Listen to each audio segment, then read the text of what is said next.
you guys, welcome back to the channel. I hope you're doing very nice and I'm sending a lot of hugs and positivity to all of you. Hi, if you're new, welcome to the channel. I really hope you enjoy the content. If you do, please do consider subscribing. In today's video, I'm going to be recommending 36 young adult books. YA is one of my most favorite genres. It is a comforting genre. It makes me feel things sometimes more than adult books do. But I realized I don't even have one video on the channel where all of my YA recommendations have come together, and that is what we are doing in today's video. I think adults should definitely read YA books. They are a comfort genre. Obviously, they remind you of a time that has already passed in your life, but at the same time it sometimes inspires you in ways that the real world or adult books cannot, and so I highly recommend these books to adults. Also, you can obviously read it as a teenager. And without further ado, let's just begin the video because it's going to be a long video. 36 books is a lot. The first book I have for you is Begin Again by Emma Lord, which is a story of Andy who has her life completely perfectly set. She knows what she is going to do and she wants to follow her mom in her footsteps, and she's also dealing with the grief of losing her mother. But once she goes to the college, everything is messed up. Her boyfriend, who was supposed to be there in the college, is not there anymore, and now Andy does not understand where she fits, what she wants, and her plan has gone into the trash. And now we see what Andy does after that. This is one of those books where it's not about one particular thing like romance or friendship. It's all a mix of what it is like to go from school to college, or what it is like to transition from being a teenager, like a younger teenager, to a young adult, obviously like 18, 19. It was so vulnerable and it was so beautifully vulnerably written that it just pinches you and catches you in some special places in your heart. It's also very inspiring. The whole message of Begin Again is so beautiful. So I highly recommend this book. Next up, we have a YA romance, which is The Library of Lost Things by Laura Taylor Namey, which I realized I have never recommended. I think like I did not make any video where I could talk about this book, and I read it last year and I did not do wrap-ups then, so I did not talk about this book at all, but it was such a beautiful read for me. This is the story of Darcy, who loves books. So if you like books about books, then this you will love. Her mother hoards things and Darcy is trying to help her mother, but because of this she also tries to keep to herself instead of going out there in the world and exploring other relationships, because she thinks that she has a messy life and she does not want to show that to anybody. Enter our main male character and everything changes. Darcy gets the courage to get out there and live her own life and write her own story instead of hiding behind the books, which I don't know, I like to hide behind my books, but I do understand what Darcy does. Written so beautifully. It is so beautiful to look at and have in your shelf, and again very inspiring. YA books are so inspiring even if they're talking about romance, and the romance is so good. Next up, we have a YA tragedy, which is We Were Liars by E. Lockhart. This is the story of 4 cousins and friends who go to an island every single summer, and they summer over there. But one particular summer something happens because of which our main character is having issues in her life. I think that this is literally the worst way to describe a book, and I don't know how to describe this book without giving a spoiler, but it is a tragedy. It is extremely sad, and I think it's also defined as a psychological thriller. So if you want to read something tragic, sad, beautifully, literally beautifully written and thrilling and psychological, then this is your book. Super duper easy to read, super duper short, and I don't think you can miss out on this. I don't know if you will enjoy it for sure or not, but it's one of those books that you should definitely give a shot to see whether you will like it or not, because if you do like it, it's going to stay with you forever. If you don't like it, then meh, you didn't like it. I was shook when I read the book. It was completely unputdownable for me, and the ending was like crazy. I was shocked by this discovery. But I have 4 YA books to recommend by John Green. I did not know I have 4 of his books. I think only a couple of his books are left, and then I will have all of his books, which is just crazy to me. I cannot believe I've read all John Green books. I used to see people reading John Green books when I was in school, like in 10th, 11th standard. Everybody was going crazy about The Fault in Our Stars, and I never thought there will be a time where I will own all of these books and actually read them, because at that time I was not a reader read it and I was like,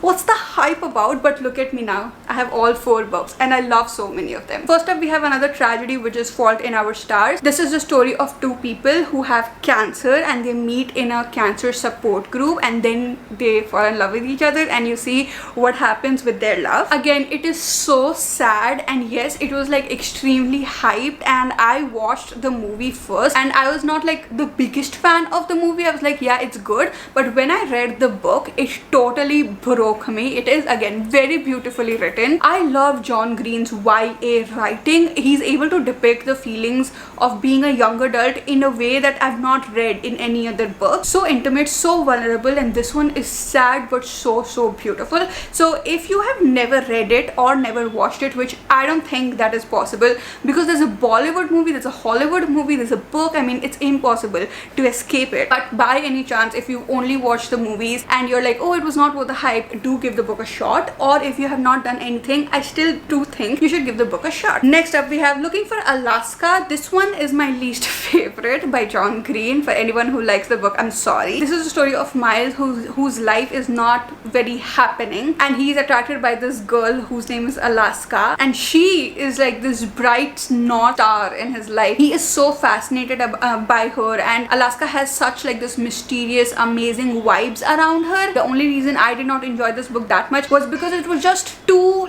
many curse words and too many, I don't know what, like weird things that teenagers do going on. I have never come across such young adults in my life, probably because it's not a part of the Indian culture, or maybe I just never met anyone, but because of that I was not able to relate with it very hard, and so it's my least favorite. But that does not mean that I did not like it, so you can give it a shot. Next up, we have a book which is one of my most favorite, where I bought the paperback and then I loved it so much that I bought the hardcover. We have Paper Towns. Another thing that John Green does very well is he ties in a lot of philosophical ideas, a lot of metaphors into his story. So while you're reading his story, you can obviously read it as a normal story, but if you really read between the lines or look into it deeply, you will see that there are metaphors that can actually help in your life, even if you are an adult. This is the story of Quentin and Margot, who again, Quentin is very fascinated by Margot till one day Margot goes missing, and Margot goes missing after spending a beautiful night with Quentin, where they're going out and doing things and having fun, and Quentin thinks that, oh, they're going to be friends forever finally at this point, but that does not happen. The next day Margot goes missing, and you see what happens after that. This one sounds so much like Looking for Alaska for me, but I did not enjoy that book as much as I enjoyed this book. I loved this book so much. It's divided into 3 parts. It's so philosophical. I think this is the most philosophical book I read by John Green. So metaphorical, so beautiful. The title itself, Paper Towns, is a metaphor in itself, and it's just one of the best books I have ever read. So I highly recommend this one. And along the same lines, we have Turtles All the Way Down, which again, Turtles All the Way Down is a metaphor. In this book, we have Ava, who is dealing with mental health problems and she does not know what to do with it, and she tries to keep it down because she does not want to inconvenience the people around her. She does not want to seem weak. She just wants to like live her life. That is till, sorry, it's not Ava, it's Aza. Her name is Aza. Anchal, how could you do this? Something happens because of which she starts spiraling down. Aza, again, a beautiful YA character. She's 16 years old. This one I read so long ago, but for some reason the philosophy still helps me to this day. I remember Aza, though I did forget her name, but I do remember her. I remember the feeling I got when I read this book. This was my first John Green book. I read this, and that is when I decided that I want to give Fault in Our Stars a shot, because John Green's writing was good. So highly recommend this one. Next, we have Paul Rudnick's It's All Your Fault, which is a story of 2 sisters. I think they're cousin sisters. One of them is Goody Two Shoes, and she's like so nice and she's scared of God and never wants to do anything wrong in her life, and the sister is Hella. There's hell in her name, so she's completely wild, doing whatever she wants to do. She's a child actress, so she's traveling the world, and during a certain period of time when she is traveling the world for work, Caitlin's mother and aunt tell her that she needs to be with Hella to take care of her, because nobody is able to communicate and get through to Hella, and they think that Caitlin can. Now Caitlin hates Hella for a particular reason that has happened in the past, but Caitlin is a good girl, and so Caitlin has decided that she is going to help Hella, and then you see what happens with that. This one was a hilarious, again, beautiful story. It's not directly inspiring on your face, giving you like these deep messages, but for some reason I had the best time reading this one. I have not seen a lot of people talk about this book. I don't know why it is an underrated book. I got it in Crossword for actually very cheap because it was in the back and it was at half price, and I was like, oh, I'll just get it, and now it's one of my most favorite books ever. So if you want to have a light read, light, cute, breezy, funny read, then this is your book. I loved this. Next we have The Hate You Give by Angie Thomas, which is one of the books that I have raved about like so much in the beginning of this channel. Every video I would talk about this book because I love it so much. This is the story of Star, who is living her life. Oh, everything is great and all, and her best friend comes to town and they meet after such a long time that she's so excited to meet him until his best friend is murdered. Now Star has two options. He's murdered in front of her, so she knows exactly what happened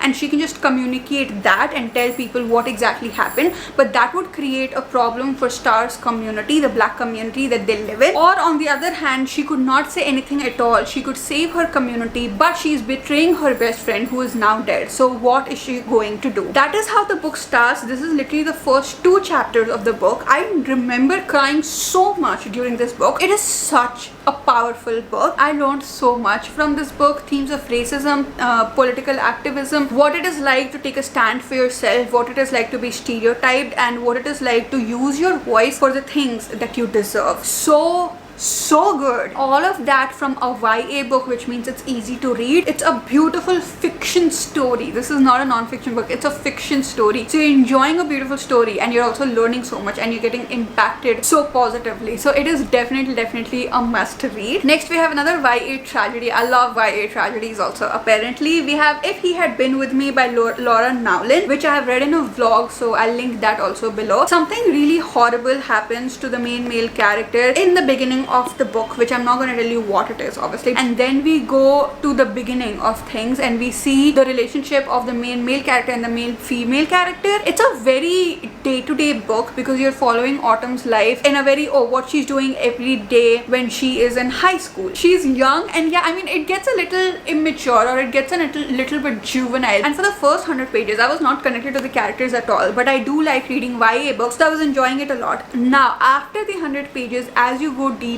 and then towards the end, even though I knew that something horrible is going to happen because it's said in the first 2 pages itself, I was shocked for some reason and I cried so much, and the book haunted me. So if you want to read a very simple, very simple YA tragedy, I think you should read this book, and I think you should not miss out. After those tragedies, I have like the best fuzzy book for you. Fuzzy, warm and awesome. We have Better Than the Movies by Lynn Painter. Liz has a perfect idea of what her love life is going to look like, and she's the biggest fan of rom-coms, and she's also dealing with the loss of her mother who loved to watch rom-coms with Liz, and so rom-coms hold a special place in her heart. And so when her childhood crush comes to school, she thinks like this is the perfect opportunity to have her own rom-com, and she's just going for it. And you see what happens with Liz's perfect rom-com, whether she gets it or not, and how her idea of what perfect love looks like changes and evolves. There is nothing wrong with this book. There is no ounce of sadness in this book, even if it does deal with heavy things. It is not, and it's not just, oh, it's a romance book and that is it. It's a beautiful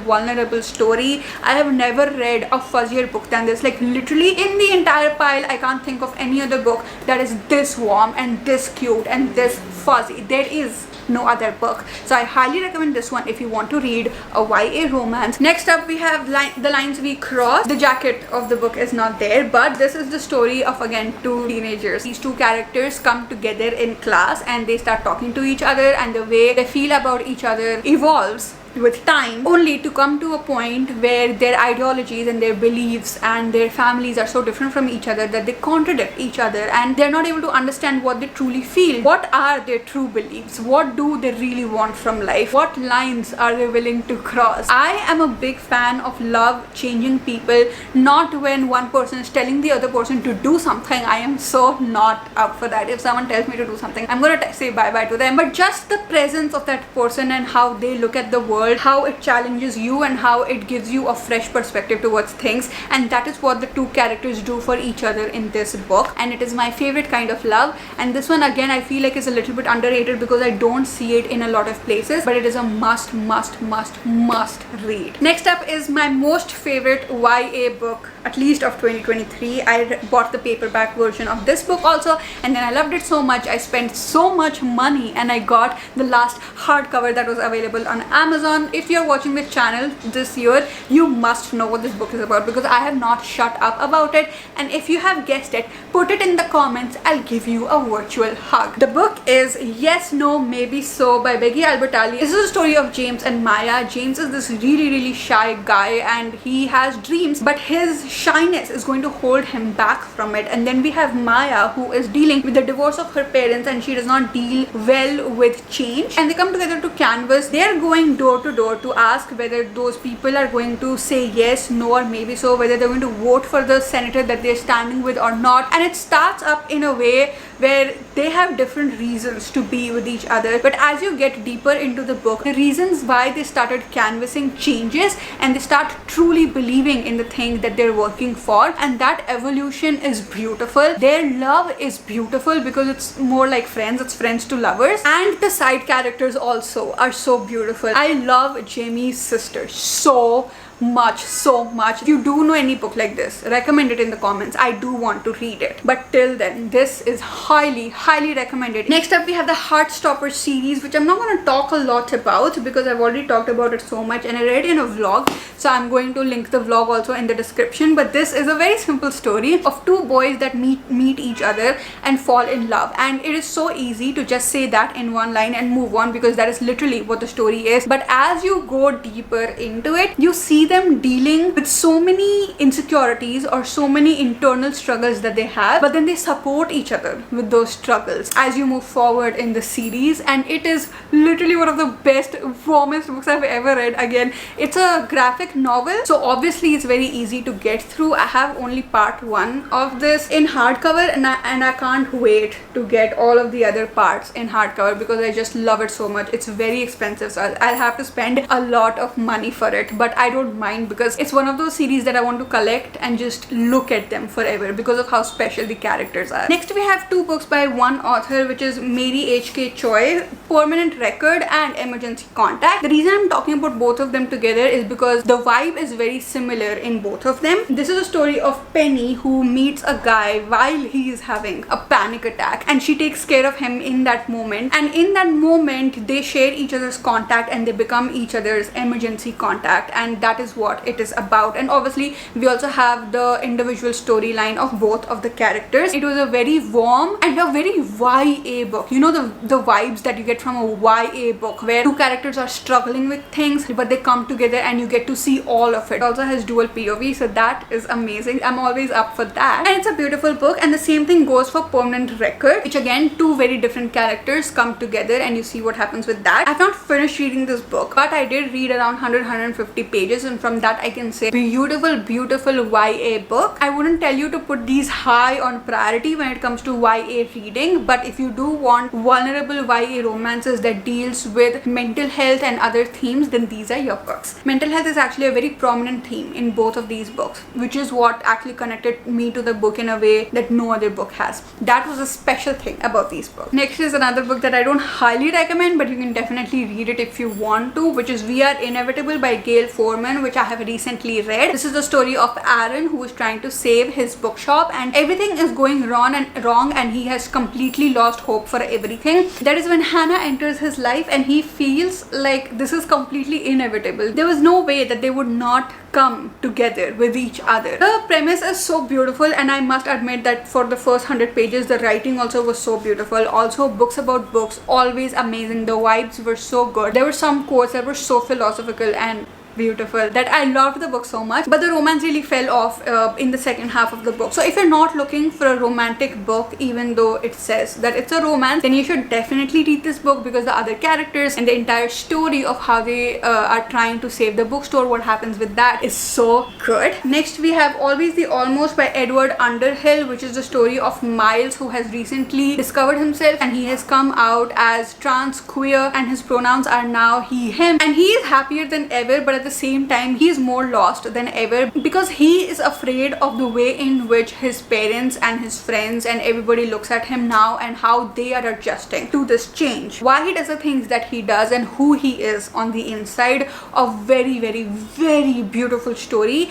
where he is discovering himself through his passion of playing the piano. So I love this book so much. The romance also in this one is so nice where they're so supportive towards each other. And next we have Fake Dates and Mooncakes by Cher Lee. So if you're looking for a queer warm fuzzy book, the queer version of Better Than the Movies, then this is your book. There was nothing wrong with this book either. So warm, so cute. This is the story of Dylan, who is trying to save his aunt's restaurant because it means so much to him, but he is having a tough time with it, and so he enters a competition where he has to make mooncakes. And then we have Theo, who is this rich, awesome hottie guy, and Dylan sees him and he instantly is like super duper attracted to him. And then you see their interactions and they talk to each other and how their relationship builds. And they also have to fake date, which is why Fake Date is there. And basically they almost don't get together like till the end of the book, which I really enjoy. The entire relationship of Theo and Dylan is so cute and so adorable and so it's so dreamy. Theo is so dreamy. A must read. Another two books by the same author, we have They Both Die at the End and History Is All You Left Me. This one I read recently. This one I've read since a very, very long time, and this one is actually very, very popular. This is the story of two people that meet each other when they both come to know that they're going to die in the next 24 hours, because in this world you get a call that you're going to die in the next 24 hours, and you see what they do with each other for those 24 hours. The development of their friendship, the vulnerabilities, them talking to each other, opening up to each other, doing things they have not done in their entire life because now they're going to die. And even though you know that they both die at the end, when they do die at the end, you want to die because it is so hurtful, so beautifully written, which is why I love Adam Silvera's writing. And so I was so excited to read this one, which is History Is All You Left Me. Theo, oh, we have another Theo. Theo in this dies, and we open up the book with Theo's death and how Griffin is dealing with that death. There are two timelines. In the past timeline we see their love story starting from the scratch, and then in the present timeline we see how Griffin is dealing with the loss, and then at a certain point it all comes together. Both of these books so beautiful, so heartbreaking. I like this one more than this one. I feel like because there were no like concepts to explore in this one, it was just way more vulnerable, way more like pinching at my heart, warmer, so beautiful. But both of them are definitely a must read. Two more books by the same author. We have Radio Silence by Alice Oseman and Loveless by Alice Oseman. I love them so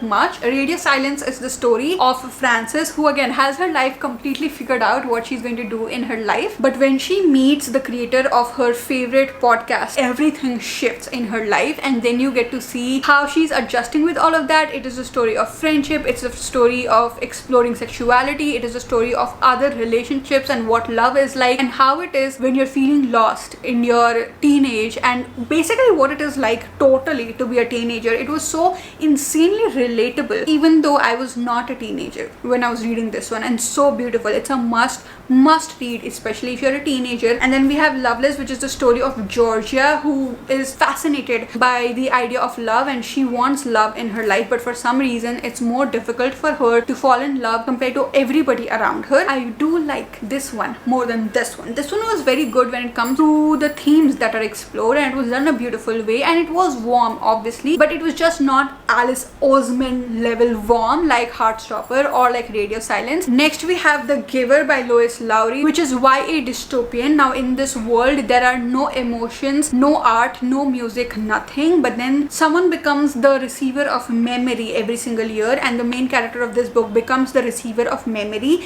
and that is when he comes to know the world is actually supposed to have art and color and freedom and emotions, and he sets on a journey to get it all back into his world. Super short and super beautiful. This one is also a movie, and I watched the movie also and I read the book also. also, and I read it in the beginning of my reading journey, and I remember being very fascinated by this world and what it is like to be a human being. When you read this book and you see that there is a world like this exists, I mean not in reality, but you know that a world like this can exist, you look at your real world and you're like, oh my god, I love you and I want to hug you with both my arms just because of how beautiful human experience is. Next up, this was the best YA read of 2022 for me. We have Almond by Won Byung-son. This is the story of our main character who has a condition because of which he is not able to feel feelings or express his emotions at all. Something tragic happens after which he is left completely alone, and then you see his journey with how he deals with all of those things as a person who cannot feel anything and cannot express emotions. So easy to read. I think the best part about this book was how much it made me appreciate what an ordinary life is like, and how it made me see that ordinary life is not that ordinary after all. It's very difficult to live an ordinary life, and we see that because of the perspective of our main character, because he cannot feel things, he does not have emotions, and there are so many people I think in the world who just want to have a normal life and they're not able to because of some of the other reasons. So it made me appreciate my normal life and my ordinary life, and I love this book for that. Another YA mystery thriller that we have is Questions I Want to Ask You, which is a story of Patrick who has lost his mother, but on his 18th birthday he gets a letter from his mother, which is crazy because his mother is supposed to be dead, and then he sets on a journey to look for his mother. This one again not very highly recommended, but if you do want to read a cute mystery thriller which does not have like high stakes, and also it's more about the character himself, you see him growing up and discovering who he is, then this is your book. It was super duper juvenile in the beginning and immature also in the beginning, and as you saw, I read a lot of YA books and I don't find them immature or juvenile a lot of times, but some of the books are like that, and this one is one of them. So I think if you're like really young, so like 12-13 years old, you can definitely read this one because I think it's targeted for that audience, and it's not a bad book. It's not bad at all. I just think it was not appropriate for me, but it's not a bad book at all. Now we have some series in the pile. We have the Good Girl's Guide to Murder series by Holly Jackson, which it is a YA mystery thriller, but as you come to the last book, it's not. Oh, then it's not 36 books. I should just remove it. This one is definitely YA. So if you're a teenager, I think you can definitely read this one even if you can't read the other two, and you can also read this as a standalone, so it's not a problem. I have a reading vlog on this. I'm going to put it in the description. Go check that out. I've just talked a lot about this book, so I'm not going to talk about it anymore except to say that it is one of the best YA thrillers ever. I loved it so much. I loved Pippa so much. I loved Pippa and Ravi so much. The relationship, the character, and the case study, all of it was so good. This is a YA thriller that you cannot miss out on. Next we have Aristotle and Dante Discover the Secrets of the Universe, the series, both of the books. Again, I have talked about them so much on this channel. It's the story of two boys coming together, falling in love. They're very different from each other and they're teenage boys, so they're very lost in life, but then when they find each other, it helps them to realize who they are also on the inside. So beautiful, out of the world. I loved it so much. I liked the first book better than the second book. The second book gets very intense. If you liked the characters of Aristotle and Dante, you definitely should give the second book a shot just because you want to be more with them, and that was the case with me. I wanted to be more with them, so I did read the second book and I did enjoy it. Next we have a YA fantasy, which is Six of Crows duology. Can you believe this is YA? That is like the best thing ever. I am in love with the series. Again, I'll put the reading vlog in the description. You can go and check it out. It's a story of 6 people coming together for a heist, and that just sounds so lame. I mean, just saying one line of it, because when you get into the series, it's just crazy. It is so much more than that. 6 characters are so good, and it's beautiful, and the stakes are super duper high, and things just keep getting better in the second book. I'm so happy it's YA because then even teenagers can read it. In the end, we have The Song of Achilles by Madeline Miller, which again, I'm so glad that this is also YA because this is the best Greek mythology YA book ever. I love it so much. It's a story of Achilles and Patroclus, and they fall in love, and then we have the Trojan War, and you see what happens with that. But basically, it's the love story, and it's not very heavy on the Trojan War, so you won't feel lost. It's a very self-sufficient book. Even if you don't know a lot about Greek mythology, you will enjoy this one for sure. So do give this one a shot. Again, again, this is one of my 6-star reads. Everybody knows I love this book. And with that, we come towards the end of the video. I really hope you enjoyed it. I know it was a long video and I'm going to put timestamps so you just go to the books that you want to watch. But this is the ultimate YA recommendation video. I hope you guys enjoyed it. I'll see you guys very, very soon. Bye.